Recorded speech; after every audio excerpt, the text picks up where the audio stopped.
أعوذ بالله من الشيطان الرجيم.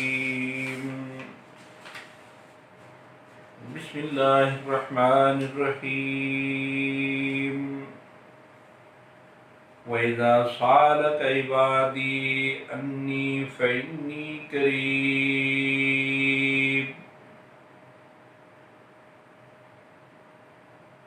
صدق الله العظيم.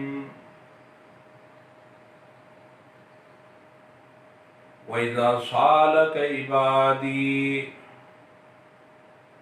اور جب میرے بندے اے پیغمبر آپ سے میرے بارے میں سوال کریں،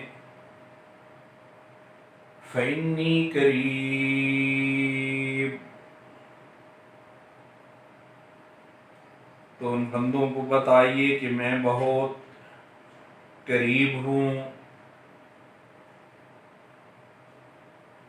احباب گرامی، سامعین محترم، ہم نے اپنی پچھلی ویڈیو کے اندر یہ بات بتائی تھی کہ ایک عاشق صادق، اللہ کی خاطر بھوکا اور پیاسا رہنے والا، اپنے رب سے سوال کرتا ہے کہ اے اللہ تو کہاں ہے؟ میں تیرے لیے یہ قربانیاں دے رہا ہوں، میں تجھ سے ملنا چاہتا ہوں، میں تجھے دیکھنا چاہتا ہوں۔ اور اس آیت مبارکہ کے اندر یہی بات ارشاد فرمائی جا رہی ہے کہ اللہ رب العزت انسان کے بہت قریب ہیں۔ گویا اس کے دل کے اندر رب العالمین کی یہ ذات بسیرا کیے ہوئے ہے، اور اس طرح اس کے دل میں یہ ذات رچ بس گئی ہے، یہ تصور اس حد تک اس کے دل میں بیٹھ گیا ہے کہ ہر وقت اس کے دل کے اندر یہ خیال پیدا کرتا رہتا ہے کہ میرا رب میری باتیں کس طرح سن لیتا ہے، مجھے کیسے دیکھ لیتا ہے۔ اور اگر یہ خیال نہیں بسا تو پھر رکاوٹ صرف اتنی ساری ہے کہ اس نے اپنے آپ میں وہ چیزیں پیدا کر لی ہیں، اپنی نیت کے اندر وہ فساد پیدا کر لیا ہے کہ وہ فساد اس تصور کو اس پہ ظاہر نہیں ہونے دیتا، وہ ان باتوں کو نہیں چھوڑ رہا جو باتیں اس حقیقت کو آشکارا کرنے میں اس کی معاون ہو سکتی ہیں۔ حرام خوری وہ ضرور کرتا ہے، رزق حرام وہ کھانا چاہتا ہے، وہ چھوڑنا نہیں چاہتا، اس کی نیت کا فساد اسے یہ رزق حرام چھوڑنے نہیں دیتا، اور وہ یہ چاہتا ہے کہ کوئی ایسا شارٹ کٹ ڈھونڈ لیا جائے، کسی پیر یا مرشد کے پاس جا کے ایسا راستہ تلاش کر لیا جائے کہ وہ اس رب کی حقیقت کو میرے دل کے اندر بسا دے۔ حالانکہ اللہ رب العزت تو فرما رہے ہیں کہ میں تیرے بہت زیادہ قریب ہوں۔ جیسے کسی شاعر نے اللہ کے اس معاملے کو بیان فرماتے ہوئے اپنے کلام میں یہ لکھا کہ ہم تو مائل بکرم ہیں، کوئی سائل ہی نہیں، راہ دکھلائیں کسے، راہ روے منزل ہی نہیں۔ اس تک پہنچنے کا واسطہ کوئی پوپ نہیں ہے، کوئی پادری نہیں ہے، کوئی پنڈت نہیں، کوئی پروہت نہیں، کوئی پیر نہیں۔ جب چاہو اللہ سے ہم کلام ہو جاؤ۔ علامہ اقبال کیا خوب فرماتے ہیں، کیوں خالق و مخلوق میں حائل رہیں پردے، کیوں خالق و مخلوق میں حائل رہیں پردے، پیران کلیسا کو کلیسا سے اٹھا دو۔ اللہ تعالیٰ نے واضح فرما دیا کہ میرا ہر بندہ جب چاہے، جس وقت چاہے مجھ سے ہم کلام ہو سکتا ہے، اور جب وہ مجھ سے ہم کلام ہوتا ہے تو میں اس کے کلام کا جواب دیتا ہوں۔ وَإِذَا سَأَلَكَ عِبَادِي أَنِّي فَإِنِّي قَرِيبٌ، میں اس کے بہت قریب ہوں۔ اللہ کو کتنا قریب ہے؟ قرآن کریم میں ایک اور مقام پہ اسی آیت کی وضاحت کرتے ہوئے اللہ رب العزت نے یہ جواب ارشاد فرمایا، وَنَحْنُ أَقْرَبُ إِلَيْهِ مِنْ حَبْلِ الْوَرِيدِ، میں اس شاہ رگ سے زیادہ قریب ہوں۔ یہ بڑی رگ جو ہماری زبان کے ساتھ جڑی ہوتی ہے اسے شاہ رگ کہتے ہیں۔ نحن اقرب الیہ من حبل الورید، میں تیری اس حبل ورید سے بھی قریب ہوں۔ زبان اور اس حبل ورید کے درمیان کوئی فاصلہ نہیں۔ زبان سے الفاظ تب نکلتے ہیں جب اس کا تعلق شاہ رگ کے ساتھ جڑتا ہے۔ میں تیری زبان ہلنے سے پہلے تیری ان خواہشات کو جانتا ہوتا ہوں کہ تو مجھ سے کیا سوال کرے گا۔ میں تیرے دل کی دنیا میں آباد ہوں، میں تیرے دماغ میں آباد ہوں، میں تجھے ہر سمت دیکھ رہا ہوں، ہر طرف سے دیکھ رہا ہوں۔ میں تیرے آگے بھی ہوں، تیرے پیچھے بھی ہوں، تیرے بائیں بھی ہوں، تیرے دائیں بھی ہوں، تیرے اوپر بھی ہوں، تیرے نیچے بھی ہوں۔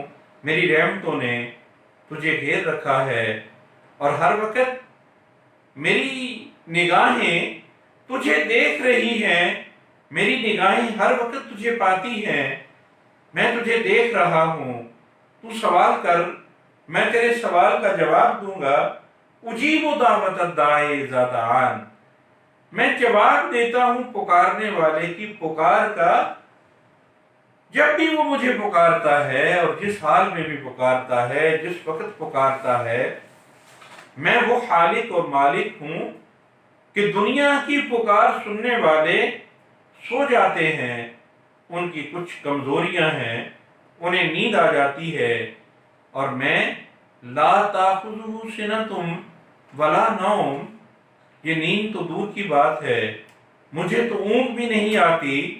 میں ہر زبان سمجھتا ہوں، مجھے کسی زبان کی ضرورت نہیں کہ تو عربی میں مانگے، تو فارسی میں مانگے، تو انگلش میں بات کرے، تو فرانسیسی میں بات کرے، تو فرینچ میں بات کرے، تو دنیا کی کسی زبان میں بات کرے۔ میں تیری اس بات کو پہلے سے جانتا ہوں، اور اللہ رب العزت انسان کے دل کی زبان جانتے ہیں، اور دل کوئی زبان جو ہماری لینگویج ہے وہ نہیں رکھتا۔ دل کی اپنی زبان ہے کہ بات دل میں پیدا ہوتی ہے، رب العالمین اس دل میں اٹھنے والی بات کو جان جاتے ہیں، اور اپنے بندے پہ اپنی نظر التفات فرماتے ہیں۔ بعض اوقات بندہ اپنے دل کے اندر دعا مانگتا ہے، رب العالمین اس کے دل میں وہ اٹھنے والی دعا سن بھی رہے ہوتے ہیں۔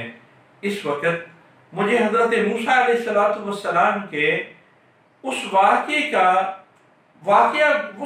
کا ذکر میرے ذہن میں آ رہا ہے کہ جب آپ کے دور میں قحط سالی پڑ گئی، لوگ آپ کے پاس آئے اور آپ لوگوں کو لے کے ایک میدان کے اندر نکلے، اور اس میدان میں کھڑے ہو کے اللہ سے دعا کرنے لگے، اللہ اس قحط سالی کو دور فرما دے۔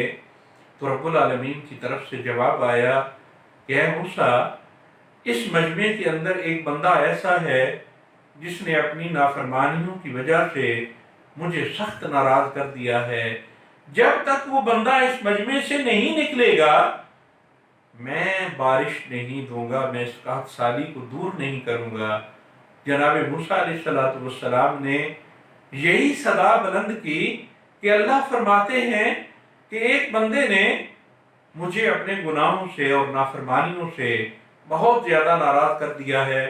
وہ اس مجمع سے نکل کے چلا جائے، جب تک وہ نہیں نکلے گا اس وقت تک بارش نہیں ہوگی۔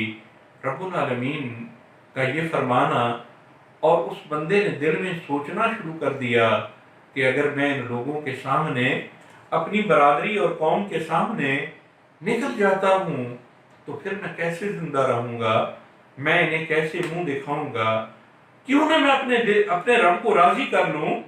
اور وہ اپنے دل میں توبہ کر لیتا ہے۔ ابھی اس نے دل میں توبہ کی تھی کہ اللہ کی رحمت جوش میں آئی، بادل اٹھے، بارش برسنے لگی۔